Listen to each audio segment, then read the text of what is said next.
فوالا. إذا نعتذر على هذا التأخير، وإنما كسبنا فيه المزيد من المشاهدين والحاضرين، وعلى رأسهم الدكتورة فادية كيوان التي نرحب بها ترحيبا جميلا للمرة الأولى، وعسانا نستطيع أن نلتقيها في حوار آخر خاص بها. موضوعنا اليوم: نظرة الإنسان إلى الكون شهدت تطورا وتحولا هائلا بالتزامن مع تطور العلم. في العصور القديمة كانت ذروة المعرفة الإنسانية بالكون عرفها مع أرسطو ومع بطليموس، وغاية ما توصل إليه الإنسان يومها أن هذا الكون لا يتخطى في الغالب نظامنا الشمسي والأرض والقمر وسائر الكواكب التي حواها هذا النظام، وكانت الأرض هي مركز هذا النظام وحولها تدور الشمس. مع نهاية العصور الوسطى ومع ثورة كوبرنيكوس في الفيزياء ومساهمات غاليلي ونيوتن تغيرت نظرة الإنسان إلى الكون تغيرا جذريا. صارت الشمس هي الثابتة والأرض هي التي تدور حولها. وفي بدايات الزمن المعاصر مع فيزيائيين كبار من أمثال أينشتاين وبلانك وغيرهما اتسعت رؤيتنا للكون لتشمل المجرة التي ننتمي إليها والتي تحوي مئات الأنظمة الشمسية وألوف بل أكثر من ألوف الكواكب. أما اليوم فيؤكد العلم وجود عدد لا متناهٍ من المجرات، ليس مجرة واحدة التي هي باب التبانة مجرتنا، إنما مئات وملايين، عدد لا متناهي، وهي مجرات مشابهة لمجرتنا، بل أكثرها كثير منها أكبر منها بما لا يقاس. هذه الحقبة الحديثة من الفيزياء تضعنا حكما أمام المطلق وأمام الغيب واللامتناهي، وتطرح أسئلة فلسفية وصوفية عديدة، وستكون مدار حوارنا الثالث مع دكتور وأيضا الأستاذ دكتور البروفيسور محمد سلهب رئيس الجامعة اللبنانية الفرنسية.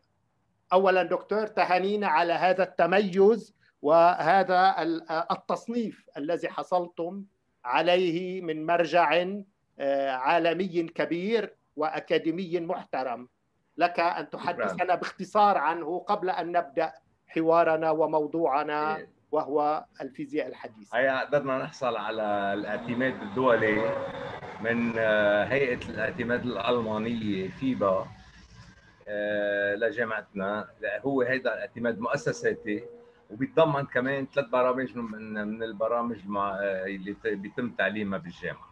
هلا مثل ما بتعرفوا انه عملية الاعتماد هي من ضمن مشروع القانوني اللي مطروح من سنة 2014 بوزارة التعليم العالي، وبعد لحد هلا ما خلص القانون، وانما الاتجاه نحو اعتماد يعني طرائق واساليب الجوده بالتعليم اصبحت ضروريه، ونحن ماشيين فيها الحقيقه من زمان، من 2012 بالاول مع الايزو ومن ثم مع الاي اي بي، يعني الانستتيوشنال ايفالويشن بروجرام اللي اخذناه من اتحاد الجامعات الاوروبيه من 2017 ل 2022. وحاليا هلا يعني من شهر اخذنا شهاده الاعتماد الدولي من المؤسسه الالمانيه لجامعتنا ل6 سنين لغايه 2027. وهيدي يعني امر بيتم، يعني مفروض انه على طول يكون الهدف انه نضل نتابعه لحتى نقدر يكون في عندنا بلبنان افضل نوعيه تعليم باللي بتواكب هالتطورات اللي عم نعيشها واللي هي كبيره كثير، يمكن من ناحيه العلوم او من ناحيه التكنولوجيا. مبروك والى مزيد من التقدم والنجاح دكتور سلهب. شكرا، الف شكر. ندخل في صلب موضوعنا، وهو هذه الحقبه المعاصره والحديثه من تاريخ الفيزياء، وقد شهدت ثورة وتغيرا جذريا. ولكن تحديدا هذه الحقبة دكتور سلهب متى تبدأ ومع من كبار الفيزيائيين تبدأ هذه الحقبة؟ طيب خلينا bon, je préfère parler en français parce que je vais utiliser des termes techniques que je ne connais pas dont je connais pas la خلينا traduction. عربي وفرنسي لأنه البعض اعترضوا الفترة السابقة. خلينا شوي نمشي بالفرنسي. نحكي عربي ونحكي فرنسي. اوكي voilà les deux.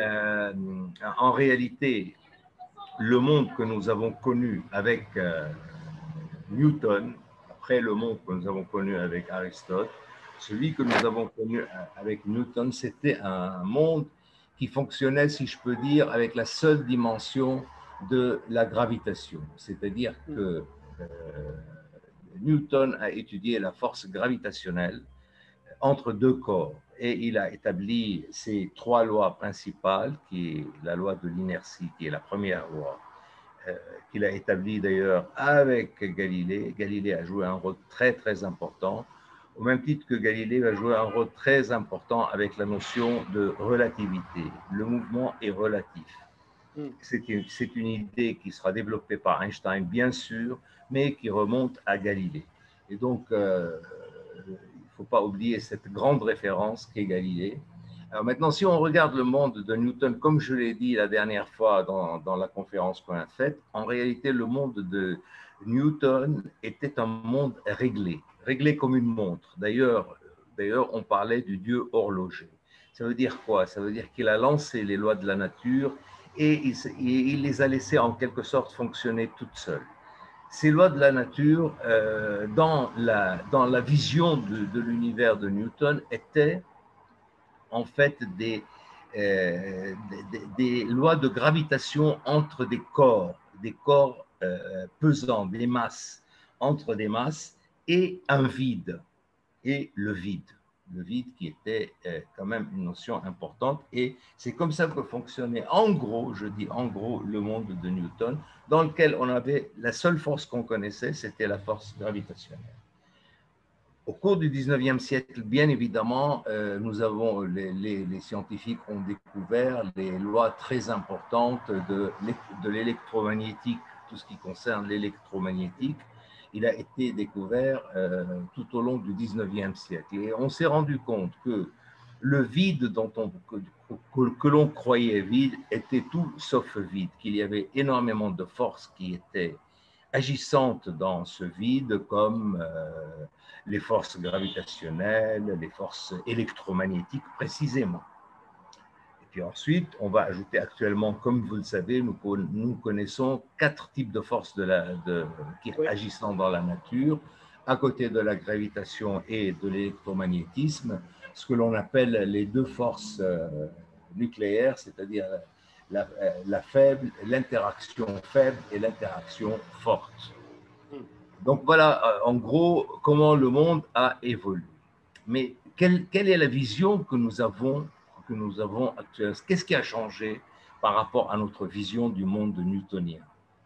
Eh bien, là aussi, je suis obligé de rester au plus simple, et bien évidemment, je ne parlerai pas en tant que physicien, tout au plus en tant qu'épistémologue. Or, dans ce monde qui change beaucoup et dans lequel l'idée d'infini est très importante, je rappelle qu'en mathématiques, ce sont dans les années 1870 que les problèmes de l'infini se sont posés. Dans ce monde dans lequel nous parlons de l'infiniment grand, c'est un petit peu ce que vous avez évoqué tout à l'heure, mais aussi de l'infiniment petit. Alors déjà, dans l'idée de l'infiniment petit, il y a une très forte interrogation, et est-ce que l'infiniment petit est grand ou petit? C'est une question que l'on peut légitimement poser, puisqu'il est infini, l'infiniment petit. Alors est-ce qu'il est petit? En tout cas, ça fait partie des questions qui se posent à nous, mais nous avons 2 constantes. La physique contemporaine a posé 2 constantes. En fait, ces 2 constantes, ce sont d'une part la vitesse de la lumière. Comme vous le savez, on admet que on a établi que la vitesse de la lumière est de l'ordre, en gros, de 300 km/s, 300 000 km/s, et que c'est la plus grande vitesse qu'un corps peut avoir. On ne peut pas avoir, et dans le vide, on ne peut pas avoir une vitesse plus importante que la vitesse de la lumière. Or, c'est quand même quelque chose qui mériterait réflexion. Parce que voilà, la vitesse de la lumière, on l'a observée. Donc, c'est un fait. Mais en réalité, c'est un fait qui a force de loi. On ne peut pas imaginer, c'est un fait qui a force de loi. La question a beaucoup intrigué un philosophe comme Gaston Bachelard et qui parle de fait-loi. Eh bien, on ne connaît pas, on n'admet pas une vitesse plus importante que la vitesse de la lumière. Et l'autre constante… La vitesse maximum, c'est Einstein qui l'a établi, non? Comme vitesse maximum. C'est Einstein qui a établi cette théorie que la vitesse de la lumière… Oui, c'est un fait qui est devenu une loi, c'est-à-dire qu'on ne peut pas calculer. Il y a beaucoup de conséquences qui en découlent. Il y a beaucoup de conséquences qui en découlent de ce fait. Quand on dit que, et pourquoi donc est-ce qu'il ne pourrait pas y avoir un corps qui soit plus, qui puisse se mouvoir de manière plus rapide que la lumière? Bon, il y a des raisons, on pourra y revenir, mais notons ce fait parce que ça a son importance. La deuxième constante dans ce monde infini, la deuxième constante, c'est la constante de Planck. Planck, qui était un savant allemand et qui a fait une découverte en 1900, le début du XXe siècle, et qui s'appelle la constante de Planck et que l'on représente par un H. Et qu'est-ce que c'est la constante de Planck? C'est en réalité la plus faible force de rayonnement qui vient en réalité de tous les corps. En fait, il n'y a pas de corps, c'est pour ça que lui, il a parlé du rayonnement du corps noir. Même le corps noir, on croyait bien de la pure matière, eh bien, il a un rayonnement, et ce rayonnement est très petit, très petit, mais il n'est pas nul. Il est infiniment petit, mais non nul. Et c'est très important. C'est très important. On va voir pourquoi c'est très important. Toute la physique quantique est venue de cette idée de la constante de Planck, qu'en réalité, toute matière émet un rayonnement, quelle qu'elle soit, et pas seulement la lumière ou bien tout ce qui est rattaché Dr Salhab, comme date, donc le début de la physique 1900, contemporaine.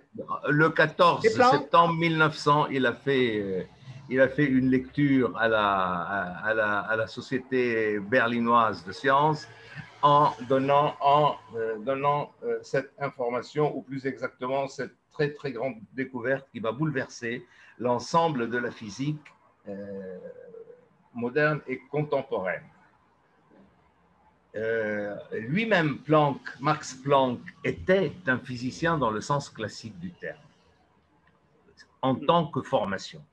Il a eu la meilleure formation qui existe en physique, et en même temps, c'est un auteur qui a suivi ce qu'on appelle, ce qui a suivi l'éducation de la haute culture, de la Bildung, c'est-à-dire vraiment ce qu'il y a de plus classique en matière d'éducation. Et pour vous donner l'ordre de grandeur, ou bien pour faire sentir le bouleversement que cette constante de Planck a fait intervenir. Avant, on croyait pour plusieurs causes, j'en parlerai plus loin, qu'avec la physique de Newton, on était prêt à, en quelque sorte, clore la physique, c'est-à-dire à connaître tout sur la physique, à ce qu'il n'y ait plus de quelque chose qui puisse échapper aux physiciens sur le monde matériel. D'accord? Et pourquoi? Parce qu'on considérait que, en fait, les lois de la physique de Newton étaient tellement solides, étaient tellement évidentes qu'elles pouvaient être utilisées comme des lois rationnelles et non pas simplement comme des lois d'observation. Alors que toute la physique est une science de l'observation. Mais en réalité, avec Newton, on est arrivé à un tel point de formalisation des lois de la physique que ça en était devenu une sorte de physique rationnelle. Et à titre d'exemple, je vais donner un exemple. En fait, on a calculé un exemple qui est très, très important quand même. On a calculé à un moment donné que Neptune, en fait, on a calculé que Uranus qui est une étoile, l'étoile Uranus, avait une trajectoire qui ne correspondait pas exactement aux prévisions que donnent les lois de Newton. D'accord? Oui. Alors, un physicien français qui s'appelle Urbain Le Verrier prédit le 31 août 1846. Donc vraiment là, les dates sont très très intéressantes à titre non seulement épisodique, mais à titre de précision à laquelle est arrivée la physique newtonienne au milieu du 19e siècle. Eh bien, il a prédit l'existence d'une nouvelle planète qu'il a appelée Neptune et qui expliquait la déviation d'Uranus par rapport à la trajectoire que décrivent les lois de Newton. Eh bien, le 25 septembre 1846, c'est-à-dire en réalité 25 ou 26 jours plus tard, un savant allemand qui s'appelle Gall a découvert cette planète à l'endroit où l'avait prévu Urbain Le Verrier. Ce qui a donné quand même une force à ce qu'on appelle la théorie classique, très importante, puisqu'elle était capable de prévision et en même temps de prévision pouvant être soumise à expérimentation et observation. Et là, cette observation, qui est en fait c'est un travail de nature expérimentale ici, puisque l'hypothèse a été confirmée par l'observation, eh bien, cette expérience a donné une très très grande force à, entre autres, puisque dans le domaine physique, en effet, la physique de Newton continue à nous servir aujourd'hui, et comme je l'ai dit la dernière fois, de manière très large. À titre d'exemple, tout ce qui concerne les fusées et les mises en orbite de satellites autour de la Terre, eh bien, ils fonctionnent selon les lois de Newton et non pas selon les lois de la physique d'Einstein ou de la physique quantique. D'accord? Donc, en 1846, on est toujours dans la physique newtonienne. La physique newtonienne possède toujours un large champ d'application. Maintenant, on va arriver, parce que votre question, en fait, elle est double. Et c'est là que les difficultés commencent avec la physique moderne. Et c'est là qu'on constate qu'il y a un retour vers des interrogations de type fondamental et en fait de type philosophique. Parce que l'une des idées principales de la physique quantique, c'est quoi? C'est qu'en réalité, je vais vous donner en fait l'idée fondamentale, c'est que je vais la résumer de manière très rapide, j'espère très simple. Étant donné que la constante de Planck implique un minimum d'énergie qui est émis par un corps, toute observation qui peut être faite sur le monde extérieur ou bien sur les corps extérieurs subit nécessairement l'action de la constante de Planck. Cela veut dire, et c'est là que cela veut dire que en réalité, on ne peut jamais observer un monde totalement objectif par rapport à nous. On ne peut jamais observer un monde totalement objectif par rapport à nous. Toute observation se situe dans ce rapport entre l'observant et l'observé. Parce que le fait même de l'observation n'est pas un fait neutre. C'est une idée fondamentale de la physique de Newton et de la physique quantique, Et en réalité, chez Newton, le monde était un monde objectif complètement. L'observation ne perturbait pas l'objet observé. Où on pouvait faire abstraction durant l'observation de la perturbation causée par l'observation elle-même. Et sur ce point, alors ça va très loin. Pourquoi? Parce qu'en réalité, ça induit deux types de compréhension des lois physiques. Dans un premier temps, disons avec Newton, les lois physiques, ce sont des lois totalement objectives. Oui. Peu importe l'observateur, peu importe sa situation résultats par rapport à l'objet observé, l'observation se fait de manière totalement objective. Or, dans le monde quantique, qui est quand même le monde de l'infiniment petit, cela ne marche pas comme ça. En réalité, toute observation implique une intervention sur l'objet observé. Et cette intervention ne laisse pas l'observation sans effet, si vous voulez. Et pourquoi? Parce qu'il y a précisément cette constante de Planck, c'est-à-dire ce minimum d'action, même s'il est infiniment petit, qui intervient et qui en fait agit dans l'observation et dans le rapport observant-observé. Alors, évidemment, si vous voulez, d'un point de vue historique, alors, cette question d'ailleurs a donné lieu à un très beau débat entre Einstein. Vous savez, Einstein, en 1905, il a reconnu, en fait, si vous voulez, il était très jeune à l'époque. Il était très jeune et il n'avait même pas fait sa première théorie, la théorie de la relativité restreinte. Mais il avait reconnu qu'en réalité, la lumière est composée de corpuscules. La conception corpusculaire de la lumière, ça veut dire que la lumière est faite de grains ou bien. Cette théorie, comme vous le savez, remonte là aussi à Newton, puisque Newton considérait que la lumière était faite de manière corpusculaire, c'est-à-dire de petits corps. Et il donnait comme exemple, un exemple que nous connaissons tous d'ailleurs, c'est que quand vous êtes dans une chambre noire et dans laquelle il y a un rayon de lumière qui rentre, eh bien on voit des corps qui traversent. Effet photoélectrique, effet photo.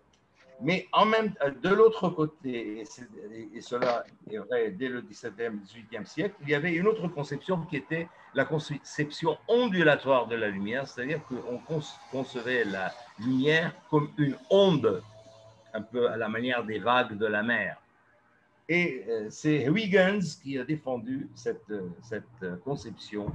Huygens, à l'époque, a défendu cette conception ondulatoire de la lumière. Et Huygens a pu, si vous voulez, acquérir la conviction de la plupart des savants de l'époque qu'en effet, la lumière avait une nature ondulatoire. Et voilà que Einstein revient au début du XXe siècle, en 1905, à la conception newtonienne de la lumière. Et un point commun avec la théorie avec les idées de Max Planck, c'est en effet l'idée de la conception granulaire, qu'il y a un minimum qui est indépassable actuellement, et surtout avec Louis de Broglie. Ça s'écrit de Broglie, ça se prononce de Broglie, je ne sais pas pourquoi. Vous le savez, actuellement, on admet un autre fait qui est quand même étonnant, ce qu'on appelle la dualité onde-corpuscule, à propos de l'infiniment petit. Onde-corpuscule. Et il y a eu des expériences, d'ailleurs qui remontent au 19e siècle, ce qu'on appelle les expériences des fentes de Young. Young, c'est comme ça s'écrit en anglais. C'était un savant anglais du 19e siècle, du début du 19e siècle, qui a fait une observation quand même vraiment fondamentale, mais extrêmement étonnante. Il a laissé passer une fente de lumière, un rayon de lumière par une fente très petite. Et il a regardé sa projection sur un tableau qu'il avait mis après la fente. Et puis il a fait passer le même faisceau de lumière, non pas par une fente, mais par deux fentes très petites. Et là, l'effet projeté n'était pas le même. Quand on laissait passer le faisceau de lumière par une seule fente, ça donne une image sur l'écran qui était mis derrière, et quand on laisse passer les fentes ce rayon par les deux fentes, ça donne une autre image sur l'écran qui était mis en arrière. Et c'est quand même quelque chose de très, très étonnant et qui pose pas mal de problèmes fondamentaux en physique, entre autres ce qu'on appelle l'intrication, c'est-à-dire qu'il y a des phénomènes qui, en quelque sorte, interagissent ensemble et qui, comme si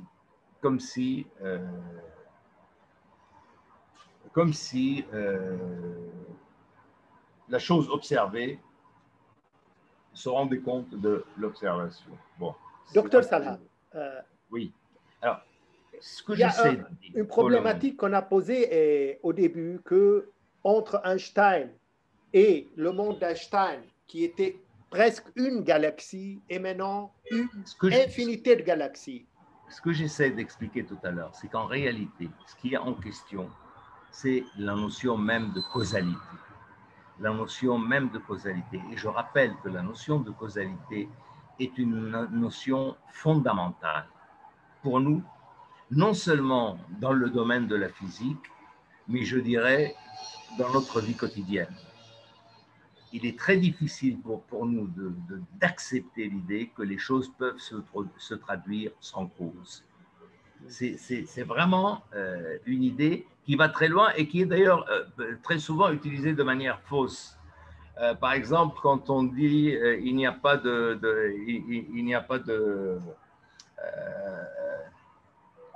fumée sans feu, ça n'est pas nécessairement vrai et parfois c'est très injuste. Vous voyez ce que je veux dire? Surtout quand on l'utilise dans le domaine social, quand une rumeur est lancée, oui. On dit il n'y a pas de fumée sans feu, c'est vraiment très injuste. Mais ça fait partie de ce mode de raisonnement. Si j'en parle, c'est pour dire qu'en réalité, pour nous, c'est quasiment une deuxième nature de penser que les choses ont une cause. Et depuis Aristote qui a dit là-dessus des choses qui sont toujours d'ailleurs très importantes, la connaissance par la cause, c'est la connaissance par la cause. C'est ça la connaissance scientifique. La connaissance scientifique, c'est la connaissance par la cause et pas autre chose. C'est-à-dire, qu'est-ce qui a pu produire la chose? Or, avec la physique quantique, on arrive à de nouvelles formes d'interrogation. De nouvelles formes d'interrogation qui sont,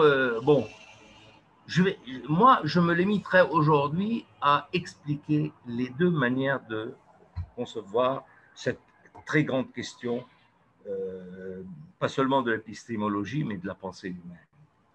Et il s'agissait précisément des fentes de Young. En 1949,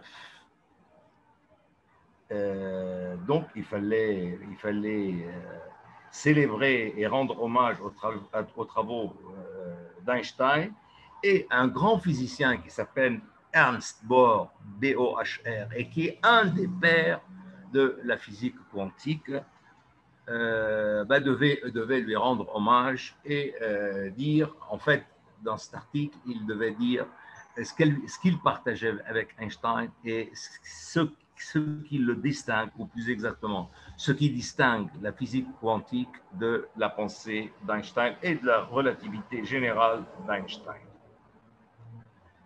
Et il écrit un texte d'une très grande finesse et d'une très grande beauté à cette occasion. Einstein en 1936, parce que cette question de la causalité, Einstein est demeuré jusqu'au bout attaché à la conception classique de la causalité. Et il considérait que cette notion ou la recherche scientifique ne peut pas se passer de cette notion de causalité. Or, il y a un fait historique, en réalité c'est un congrès, mais un congrès très important. C'est le 5e congrès Solvay qui a eu lieu en 1927, en octobre 1927, et qui a réuni vraiment les plus grandes sommités de la physique de l'époque.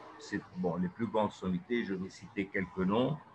Heisenberg, Born, Bohr, De Broglie, évidemment Planck, vraiment toutes les personnalités, tous les grands savants qui, à l'époque, s'intéressaient à la physique et au développement de la physique. Et Einstein a été présent à cette rencontre, à ce 5e congrès Solvay, qui est très célèbre en histoire de la physique, ce 5e congrès.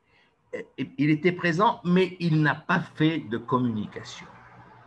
Il y a eu 2 communications très importantes, l'une faite par Heisenberg et Born, Born et un autre que Bohr, Born, B-O-R-N. Et en réalité, dans ce congrès, Heisenberg va défendre plusieurs choses. La première, ce qu'il appelle son principe d'indétermination, qu'en réalité, l'observant, en intervenant sur l'observé, il y a un effet d'indétermination qui se produit. Alors que dans la physique de Newton, on pouvait à tout moment calculer la vitesse et le lieu d'un objet ou d'un corps. Heisenberg affirme avec la physique quantique que cette chose-là est devenue quasi impossible. La deuxième chose qu'affirme Bohr, il dit qu'en réalité, nous ne pouvons plus fonctionner en termes de causalité, c'est-à-dire, moi je dis que si j'observe cet atome, la trajectoire de cet atome, je dois le retrouver là où, à cet endroit selon mes calculs. Un petit peu à la manière de la planète Uranus, qui a été découverte par Le Verrier et ensuite confirmée par Gall. Ça, c'est vraiment le type même de la démarche newtonienne. Alors, or, Heisenberg dit on ne peut pas prévoir de manière causale l'endroit où on peut rencontrer l'atome quand on le cherche une fois lancé, de cette manière. Mais par contre, on peut établir des probabilités que cet objet a telle chance de probabilité de se trouver à cet endroit. Et en réalité, avec la physique quantique, on est passé de la conception causaliste, c'est-à-dire par la cause des phénomènes, à une conception probabiliste de la production des phénomènes.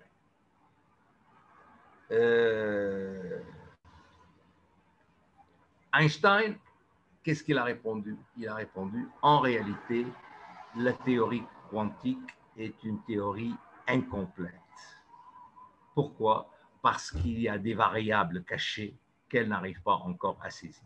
Et il a considéré, c'est ce qu'on appelle le célèbre argument EPR, c'est-à-dire EPR, c'est Einstein, Podolsky et Rosen. Ce sont eux qui ont lancé en 1936 une expérience de pensée afin de répondre aux interrogations que pose la théorie quantique. Et si vous voulez que je vous lise cet argument, d'ailleurs, c'est un des textes les plus importants de la physique moderne.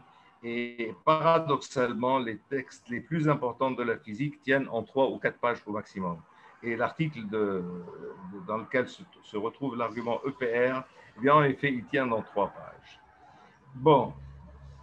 Et en fait, qu'est-ce qu'il dit cet argument? Il dit qu'en réalité, il y a encore des variables cachées dans l'expérience qu'on n'a pas encore trouvées, et ces variables font que la physique quantique n'est pas encore complète. Et il dit précisément, mais si l'on peut imaginer une expérience dans laquelle on peut arriver à ce que les instruments de l'observation n'interviennent pas dans l'observation, alors on peut arriver à une probabilité de l'ordre de 1, c'est-à-dire à la certitude, c'est-à-dire à la causalité. D'accord? Oui. Ce à quoi Bohr devait répondre. Ce à quoi Bohr devait répondre. Et Bohr a répondu, il a rejeté l'argument d'Einstein en disant précisément que la constante de Planck, le H de Planck, c'est-à-dire le minimum de rayonnement d'un objet, qui est très faible, mais qui n'est pas non existant. La constante de Planck fait qu'il devient impossible à un instrument de mesure d'intervenir sans qu'il perturbe l'observation de l'objet mesuré. Donc, en réalité, l'acte de la mesure intervient dans la production de la mesure elle-même. Et, paradoxalement, ou historiquement, comme vous voulez, ce débat entre Einstein et Planck s'est arrêté dans les années 50 sur ce constat. Ce constat est le suivant. D'un côté, Einstein, attaché à la théorie de la causalité, dit qu'il y a des variables cachées qu'on n'est pas encore arrivé à mettre à jour. Et de l'autre côté, Bohr qui dit, mais de toute manière, toute observation a besoin d'instruments. Il ne peut pas y avoir d'observation sans instruments, comme vous le savez. La révolution galiléenne, la révolution copernicienne est due à quoi? Est due à la lunette de Galilée. Galilée qui a fait les premières lunettes pour observer le ciel. Actuellement, toute observation scientifique appelle une instrumentation scientifique. Il ne peut pas y avoir d'observation sans instrumentation. L'exemple le plus simple, vous allez aujourd'hui chez un médecin, il fait faire tellement d'analyses qu'on se demande si le rapport, en fait, ce sont des analyses et c'est la lecture de ces analyses qui permet de donner un diagnostic. Or, si vous regardez de près, c'est quelque chose d'important. Comment ça se passe les choses? En réalité, les analyses nous donnent des informations, mais ces informations n'ont de sens que s'il y a une théorie qui traduit ces informations en des données observables. Pareil en physique. Mais et c'est là que se pose de nouveau la question du rôle de la théorie et de la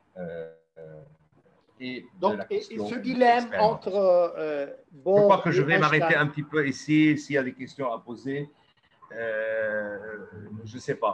Je suis à votre disposition en tous les cas. Oui, mais on peut avoir plusieurs questions. D'abord, à quoi on est arrivé avec ce dilemme entre Einstein et Bohr?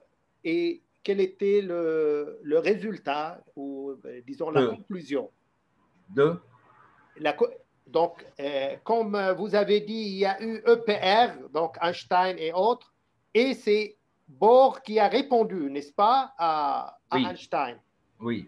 Donc, en réalité, finalement, qu'est-ce qu'il a fait Bohr? Il a essayé de mettre en place des instruments qu'il faisait encore, qui mettaient encore loin de l'atome qu'il observait. Et il éloignait toujours les instruments, de l'objet observé, de l'atome observé, et ça ne marchait pas, il y avait toujours une interaction. Et Bohr disait, quelle que soit la distance que je vais mettre entre l'outillage d'observation et le corps observé, il va y avoir toujours une et finalement, quelle était donc la conclusion? À quoi on est arrivé avec Alors, la question a été reprise et elle est toujours reprise. Elle a été reprise, cette question, comme je vous l'ai dit, dans les années 50, le débat Bohr et Einstein s'est terminée sur ce constat.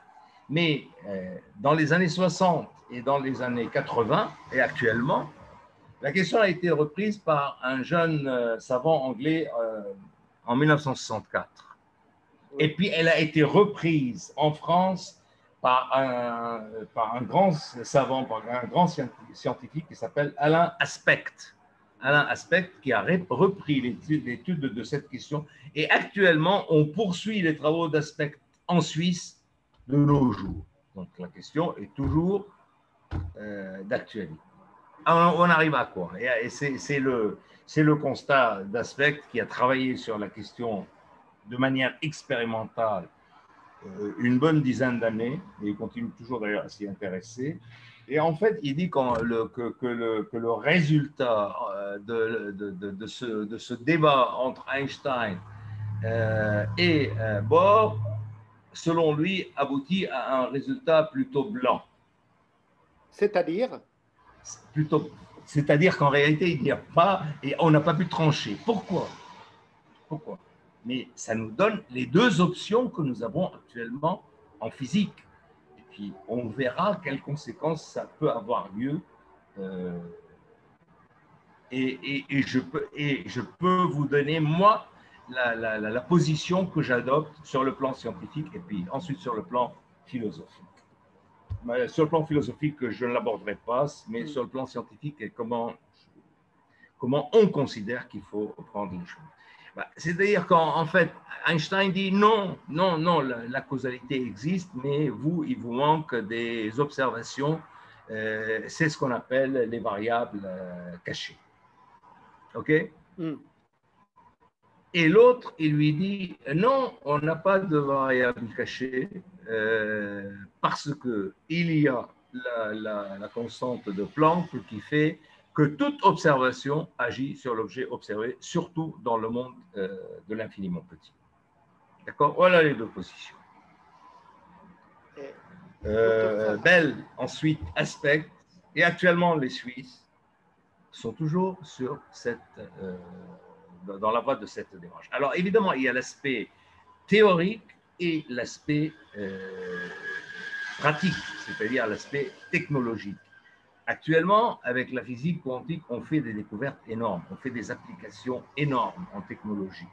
Même si, sur le plan théorique, on en est toujours à ce type d'interrogation. D'accord? Donc, il y a la théorie scientifique, mais il y a aussi les applications. Et il y a aussi les applications techniques et technologiques qui sont énormes actuellement en physique quantique. Voilà. Maintenant, l'autre question, et je crois que c'est là qu'il faut nous, la notion de causalité, en quoi elle nous intéresse?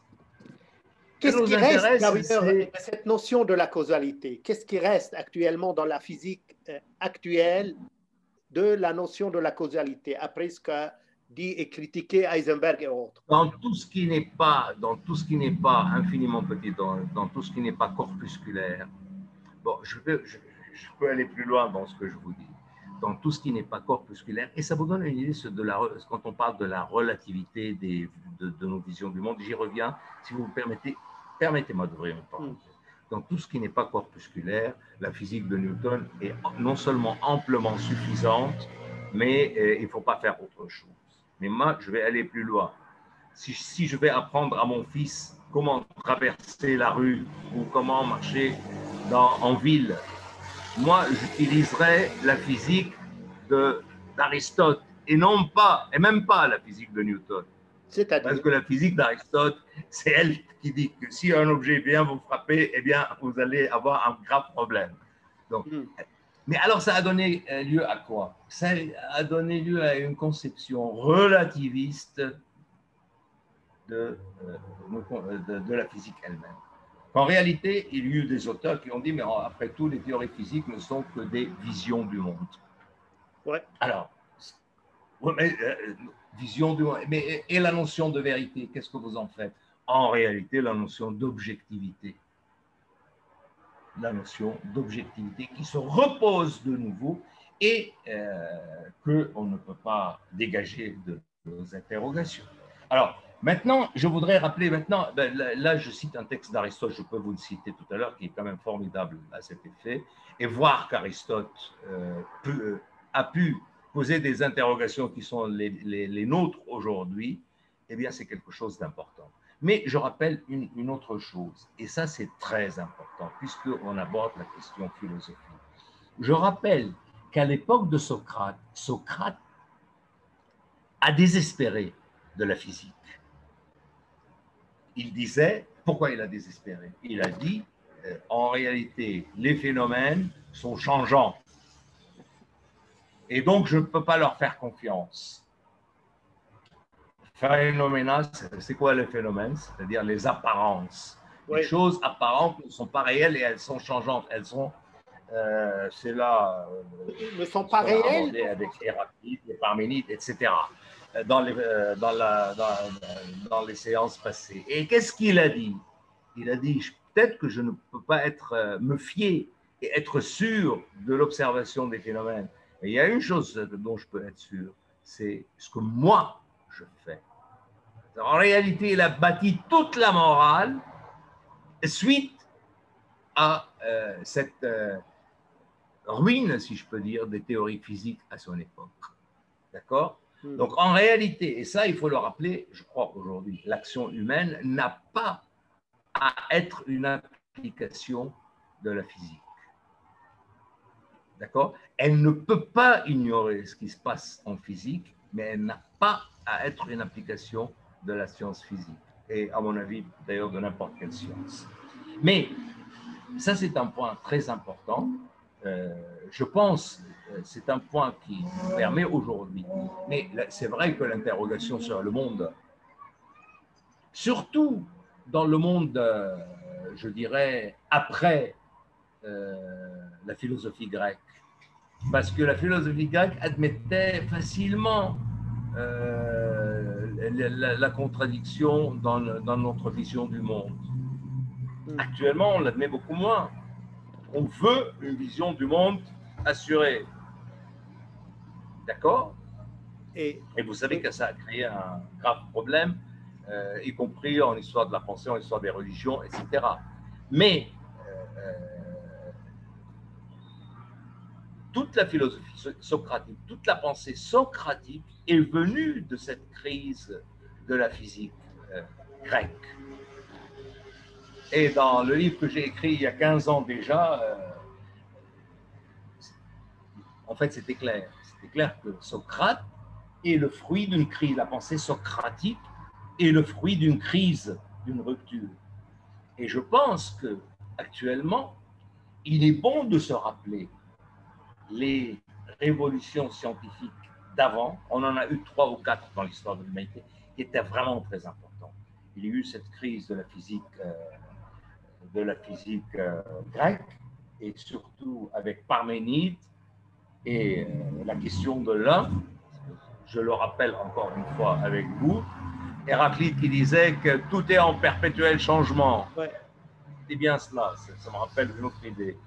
Tout est en perpétuel changement. Et l'autre qui lui dit, y compris ce principe, si tout est en perpétuel changement, ça veut dire qu'il y a quelque chose, qui est toujours là, même si c'est ce perpétuel changement.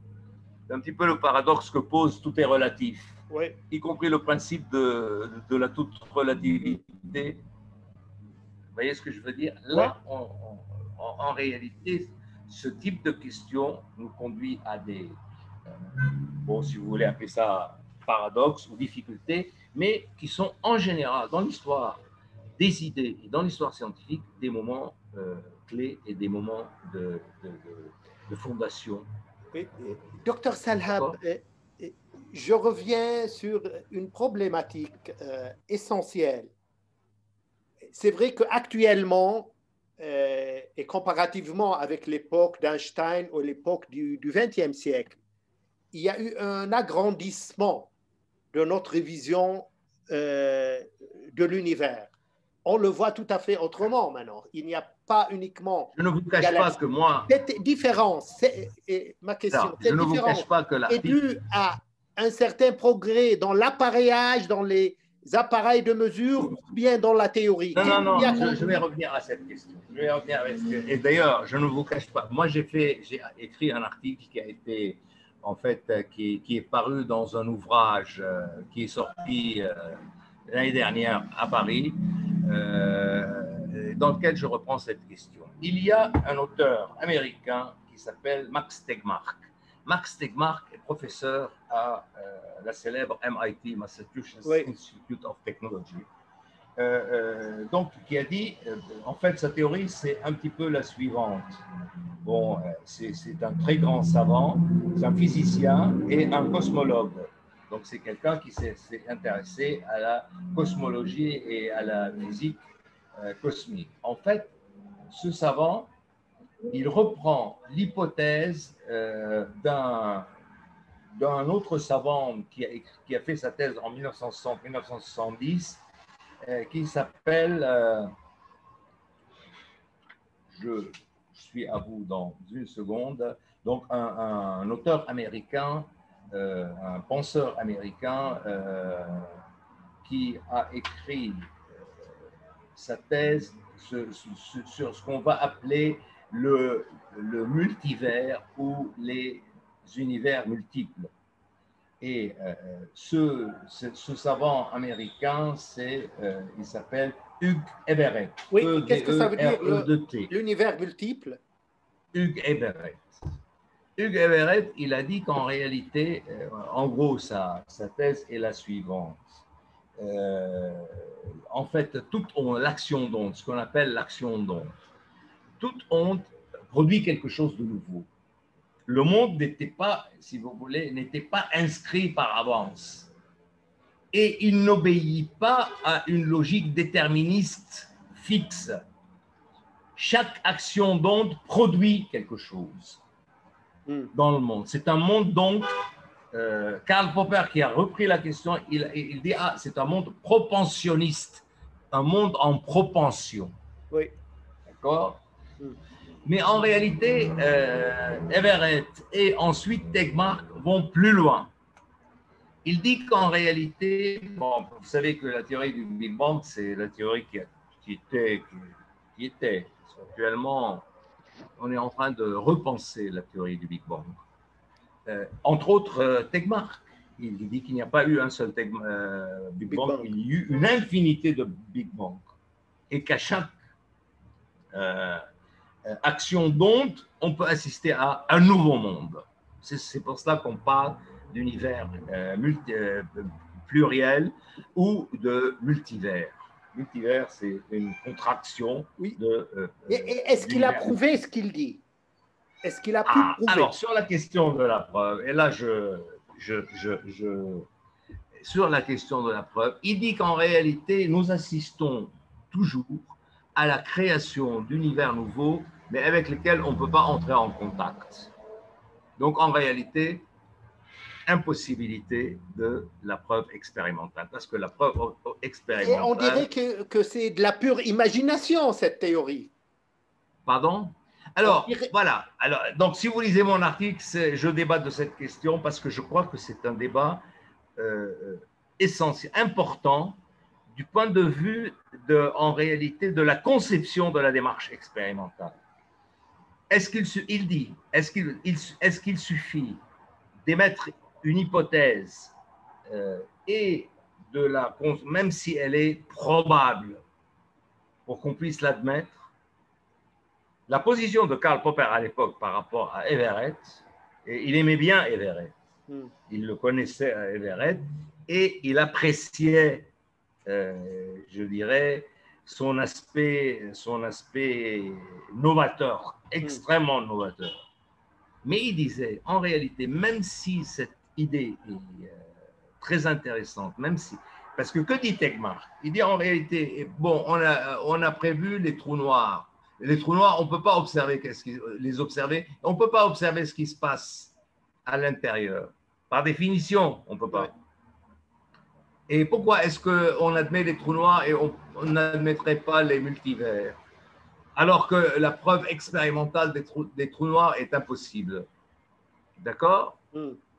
Donc, Tegmark invite à ce qu'on accepte des conséquences théoriques, même si elles sont dépourvues d'observations expérimentales ultérieures. Il dit, si une partie de la théorie est vraie, alors toutes les conséquences de la théorie doivent être considérées comme vraies. Ouais. D'accord? Et pour lui, en réalité, c'est le calcul mathématique qui tranche. Et c'est le calcul mathématique qui vient remplacer en quelque sorte la preuve expérimentale, c'est-à-dire l'observation après expérimentation. D'accord? Ouais. Et là aussi, la philosophie intervient de manière intéressante. L'histoire de la philosophie intervient de manière très intéressante. Et d'ailleurs, dans des questions fondamentales, par exemple, la preuve ontologique. Vous savez ce que c'est la preuve ontologique?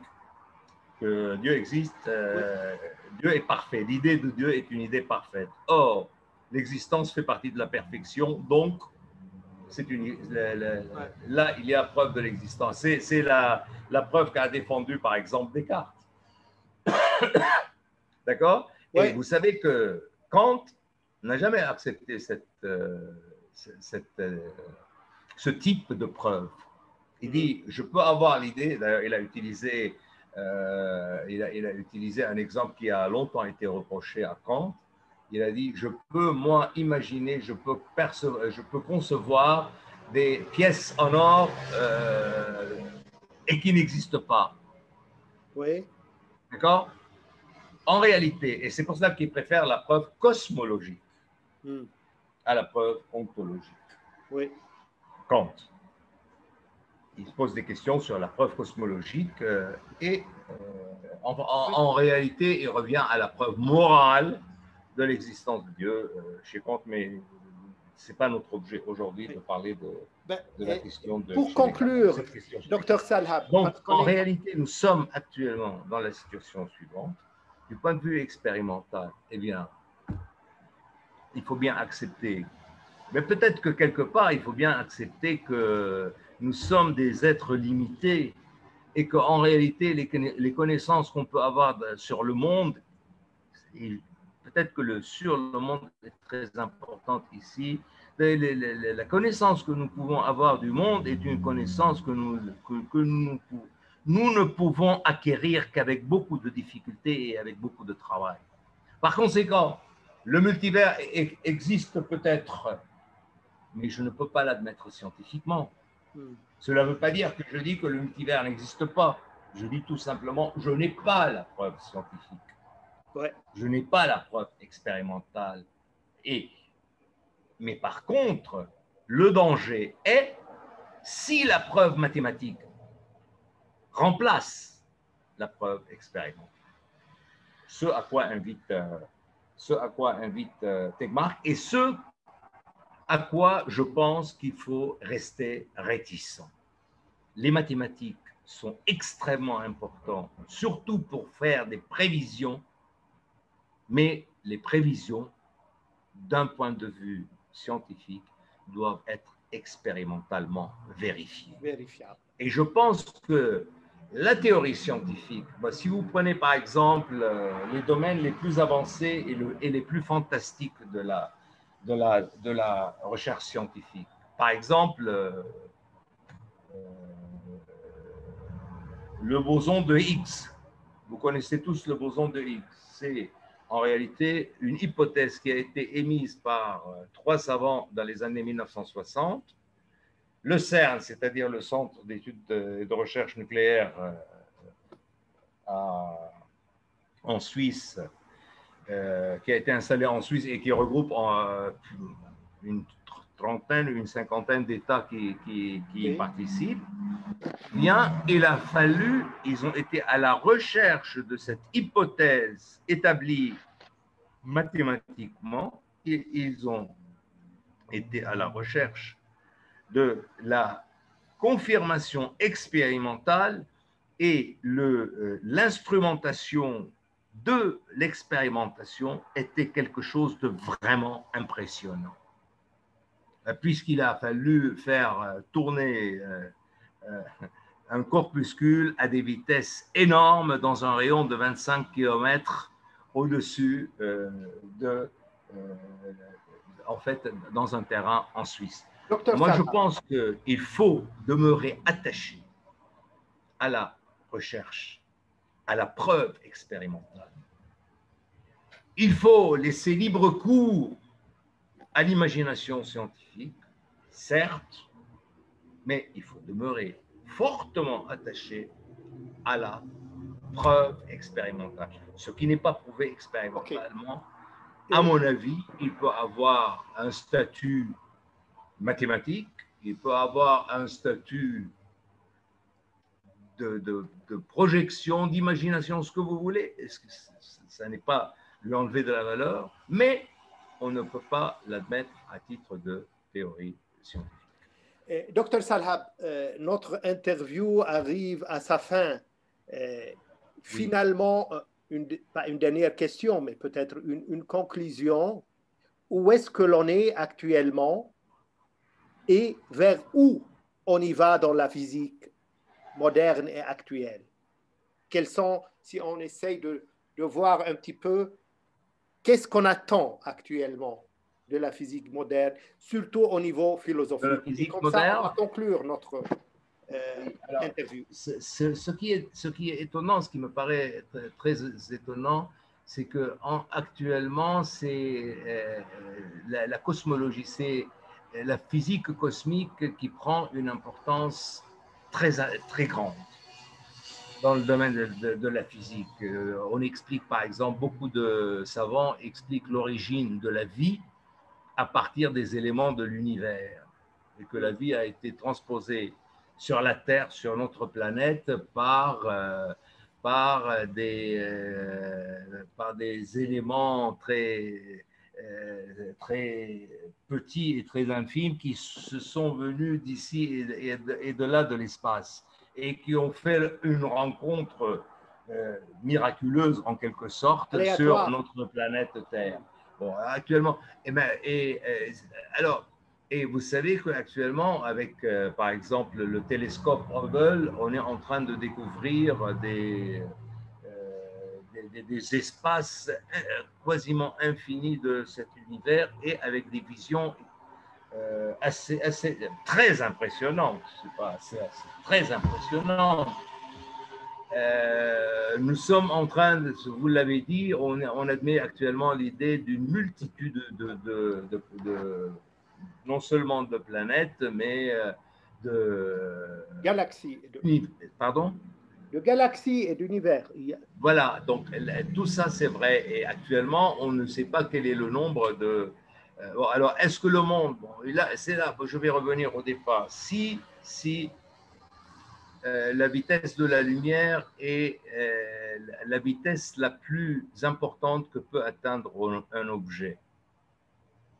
Oui. Okay? Et si l'on admet que, comme il est dit dans la théorie du Big Bang, que l'âge de notre univers est de 13 milliards 600 ou 700 millions d'années, Oui.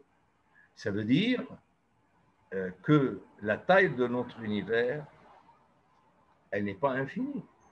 Ouais. Voilà qui pose un nouveau point. Pourquoi? Vous avez dit qu'il ne peut pas avoir, parce que c'est quoi la théorie du Big Bang? C'est que l'univers est parti d'un grain qui avait une chaleur extraordinaire et qui a eu une expansion. Oui, mais cette expansion, si on admet qu'il n'y a aucun objet qui peut dépasser la vitesse de la lumière, cela veut dire que cette expansion ne pouvait pas être plus rapide que celle de la vitesse de la lumière. Donc, notre univers ne peut pas avoir plus que l'âge qui a été donné, ne peut pas avoir de dimension plus importante que la distance. Je parle en termes de distance et en termes de grandeur physique que 13 milliards 600 ou 700 millions années-lumière. Et que va-t-il se passer avec les multivers, avec les univers multiples? Là, il y a des interrogations importantes qui se posent. Maintenant, tout compte fait, moi, personnellement, en tant que pauvre mortel, j'aimerais bien qu'il y ait plusieurs univers. Peut-être que j'essaierai ma chance dans un autre univers.